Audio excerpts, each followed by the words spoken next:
Bạn thân thời thơ ấu lại nhắm đến người tôi từng theo đuổi. Nhưng tôi đã sớm chinh phục được mục tiêu. Thậm chí còn có một đứa con 7 tuổi với Lưu Như Yên. Điều không ngờ là Lưu Như Yên lại nhanh chóng rơi vào vòng tay bạn thân tôi. Và tôi cầm theo phần bồi thường từ hệ thống, trở về thế giới ban đầu để làm lại cuộc đời.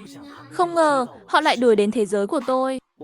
Khi tôi và con gái đang chơi cát trên bãi biển, hệ thống đã im lặng suốt 5 năm đột nhiên hoạt động trở lại.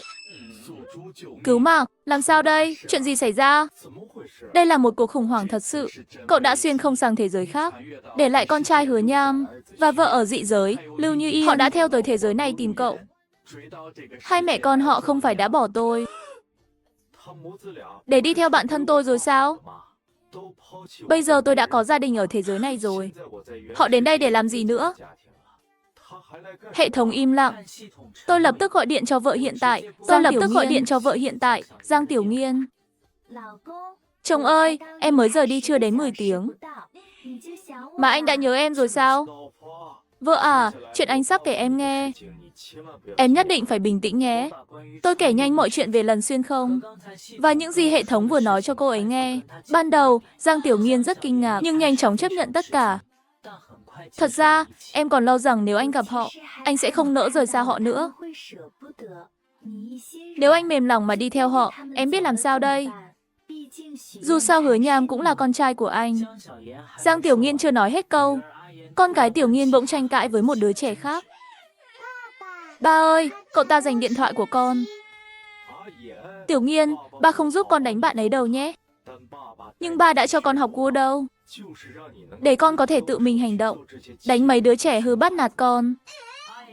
Tiểu Nghiên tung chân, một cú đá mạnh làm đứa trẻ kia ngã xuống đất. Hành động rất quyết liệt. Tôi vội vàng ngăn con lại. Tiểu Nghiên, đừng mạnh tay như vậy. Sao con lại nặng tay như thế? Đây là ba của tôi. Cậu đừng hòng cướp ba của tôi. Xin lỗi, đây, trả điện thoại lại cho cậu. Nhưng mà ba của cậu thật sự cũng là ba của tôi. Tôi cho cậu xem ảnh ba của tôi. Nói rồi, cậu bé lấy từ túi ra một cuốn album. Bên trong là những bức ảnh của tôi ở thế giới khác. Hình ảnh này, đây là ảnh tôi để lại ở thế giới khác mà. Ba ơi, album này con chưa bao giờ làm mất cả. Con chỉ muốn. Cậu không được gọi lung tung. Đây là ba của tôi. Không phải ba của cậu. Đúng vậy. Không cần cho tôi xem nữa. Tôi chỉ có một đứa con. Không thể nào là ba của cậu được. Ba ơi, phải rồi. Còn cha mẹ cậu đâu? Tôi không thể